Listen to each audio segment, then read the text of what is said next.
სამომხმარებლო ფასების რამდენჯერმე ზრდის მიუხედავად ჩვენს ქვეყანაში მინიმალური ხელფასის ზღვარი არ იცვლება და ის 1999 წლის დონეზე რჩება. მაშინდელი პრეზიდენტის ედუარდ შევარდნაძის ბრძანებულების თანახმად მინიმალური ხელფასი 20 ლარით განისაზღვრა და ის ამ დრომდე არ შეცვლილა მიუხედავად იმისა, რომ ამ მონაცემის გადახედვის მოთხოვნით არაერთი ორგანიზაცია თუ ექსპერტი გამოდის. რის საფუძველზე დადგინდა და რატომ 20 ლარი? უნდა მოიმატოს თუ არა და რა დადებითი და უარყოფითი მხარეები აქვს ამ სტანდარტულ ციფრს? ამის თაობაზე ჩვენ ეკონომიკის მეცნიერებათა დოქტორის პასუხი ჩავწერეთ.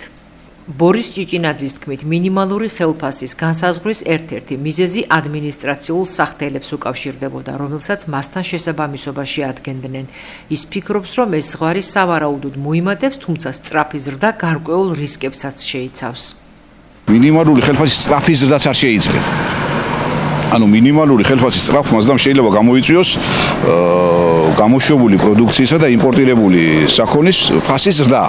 რადგან ეს ხელფასი ფაქტიურად თუ ხელფასი გაიზარდა, ხელფასი არის თვითღირებულებაში შემადგენელი ერთ-ერთი კომპონენტი. ამიტომ წარმოებლები და იმპორტიორები მე გამოშვებულ პროდუქტს გაზრდიან. ამიტომ იმისათვის ეს არ დააწვეს დაბალშემოსავლიან ხალხს, საჭიროა შემუშავდეს მეთოდოლოგია მინიმალური ხელფასის გამოანგარიშების, ამაში უნდა ჩაერთონ მეცნიერ ეკონომისტები, მკვლევარები, პროფკავშირების წარმომადგენლები, მთავრობის შესაბამისი დარგის სპეციალისტები, დარგობრივი სამინისტროების დამსაქმებლები, შემუშავდეს მეთოდოლოგია და ეტაპობრივად მოხდეს გაზრდა ქვეყნის ეკონომიკის ზრდის და განვითარების ადეკვატურად. ანუ ამავდროულად საჭიროა განისაზღვროს ის ძირითადი მოთხოვნილება, რაც არის ვალდებულება, კანონმდებლობით კონსტიტუციაში წერია, რომ დასაქმებულს უნდა ქონდეს სამართლიანი ანაზღაურება. ჩვენ ამის შესახებ 2007-8 წლებში იყო საუბარი, მეც მონაწილეობდი ამაში სხვათა შორის სარეკომენდაციო წერილი შემუშავდა მთავრობის მისამართით 8 წელში, რომ მთავრობამ განსაზღვროს რა არის სამართლიანი ანაზღაურება იმ დროს. ანუ კანონმდებლობაში წერია ეს კონსტიტუციაში. ანუ შესაბამისი კანონი იყო მისაღები. ანუ მე ღრმად ვარ დარწმუნებული, რომ მოხდება ამ კანონის დღის სინათლეს ნახავს, დღის შუქს მივიღებთ ისეთ კანონს, რომ როგორც საერთაშორისო ნორმები და კანონმდებლობა გვეუბნება, მინიმალური ხელფასი არ უნდა იყოს საარსებო მინიმუმზე ნაკლები. ანუ ამოსავალი ეს უნდა იყოს. ჩვენთან მოქმედი კანონმდებლობით საარსებო მინიმუმი დაახლოებით 250-260 ლარი. ხო, რომ მინიმალური ხელფასია მისი დაახლოებით 8-9%. მაშინ როცა საერთაშორისო კანონმდებლობა გვეუბნება, რომ მინიმალური ხელფასი საარსებო მინიმუმზე მეტი უნდა იყოს. ანუ ამ ეტაპზე ახლა მეც გავეცანი გარკვეული ხედვები არსებობს, გარკვეული რეკომენდაციები სხვადასხვა სტრუქტურების მიერ, რომ მალე დაიწყება მუშაობა მთავრობის შესაბამისი სტრუქტურების მიერ მინიმალური ხელფასის ოდენობის გაზრდის და მოწესრიგებასთან მიმართებაში. როგორც წეხან აღვნიშნე, ამაში უნდა ჩაერთოს დარგის სპეციალისტები, შემუშავდეს მეთოდოლოგია და მინიმალური ხელფასის გაზრდა ხშირ შემთხვევაში დამსაქმებლებზე არ აწყობს ბევრ დამსაქმებელს. რადგან ამჟამად თქვა ზოგს ხელფასი 100 ლარი, ზოგს 150, ზოგს 200, თუ მინიმალური ხელფასი მე დადგინდა თქვა, დაწესდა და თქვა განისაზღვრა 200 ლარის ოდენობით პირობითად რო თქვა. მაშინ დამსაქმებელს მოუწევს საშემოსავლო გადასახადი უნდა გადაიხადოს 200 ლარზე, 20%. ანუ 220% 40 ლარია, პლუს საპენსიო გადასახადი 2%. მაშინ როცა თუ 100 ლარს გაცემს ხელფასს, მას მოუწევს 20 ლარის გადახდა საშემოსავლოს და 2 ლარის საპენსიო. ანუ თუ გაიზარდა მინიმალური ხელფასი, მას ტვირთად აწვება ეს. ამიტომ საჭიროა ბალანსი დავიცვათ გონიურული მიდგომა მეცნიერ ეკონომისტების, მთავრობის შესაბამისი დარგის წარმომადგენლების, რომ ეტაპობრივად მოხდეს და რაც კარგი იქნება როგორც სახელმწიფოსთვის, შესაბამისი სტრუქტურებისათვის და იმ ევროპულ სტანდარტებს მიუახლოვდეთ ამ მიმართულებით. საქსტატის მონაცემებით 2025 წლის 1 იანვრის მდგომარეობით საქართველოს მოსახლეობა 3.704.500-ში ადგენს, რაც წინა წელთან შედარებით 9,000-ით მეტია. მოსახლეობის 48% კაცია, 52% კი ქალი. საქსტატის ინფორმაციით 2024 წელს დაფიქსირდა უარყოფითი ბუნებრივი მატება -4,488 და დადებითი მიგრაციული სალდო 14,386. 1 იანვრის მდგომარეობით საქართველოს მოსახლეობის 61,5% ცხოვრობს საქალაქო დასახლებებში. ამასთან თბილისის მოსახლეობა მთლიანი მოსახლეობის მესამედზე მეტს შეადგენს. ყოველ 100 ქალზე 93 კაცი მოდის. აღსანიშნავია, რომ 40 წლამდე ასაკში კაცების რიცხოვნება ქალებისას აღემატება. 40 წლის ასაკიდან საპირისპირო სურათია, რაც გამოწვეულია ქალების მაღალი სიცოცხლის ხანგრძლივობით, რომელიც 79 წელზე მეტია. კაცებისთვის კი ეს მონაცემი 70,5%-ს შეადგენს.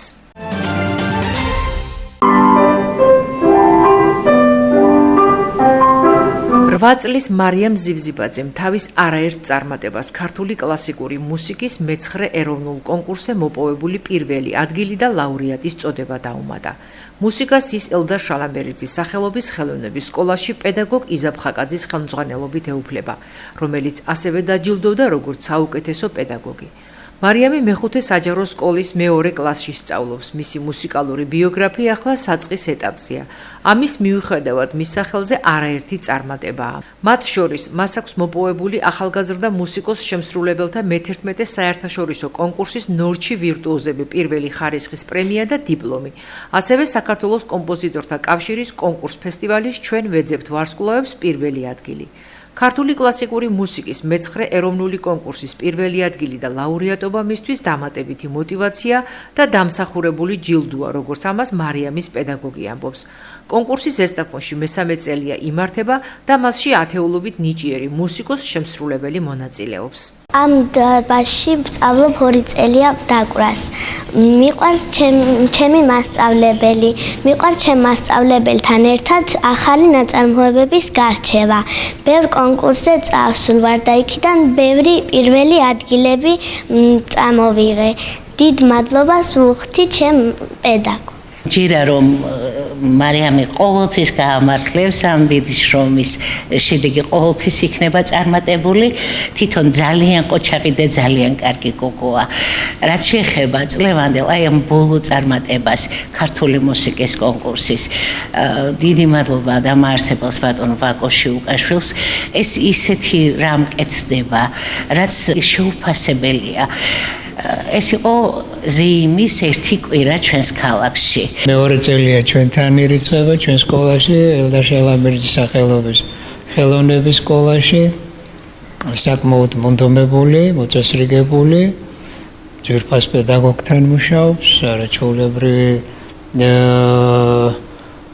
შედეგები აქვს ქალბატონისას თავისი მუშაობის პრაქტიკის არგლებში. მოხარული ვარ და ჩვენთან მუშაობს და ყავს ასეთი კარგი ბავშვი, იმედი მაქვს რომ მომავალშიც კიდევ ბევრი თაობის აღმზრდელი იქნება, მოვესწრებით თამაშებს. დიდი მოწონება ხვდაწილად პედაგოგს, საუკეთესო პედაგოგის წლის პედაგოგის სტატუსი მიანიჭეს. ესეც აღსანიშნავია, ასე რომ ჯერჯერობით 4 პირველი ადგილი გვაქვს, ვითვლით მე და მარიამი ადგილებს, კიდევ გვაქვს წინ სხვადასხვა კონკურს ფესტივალები.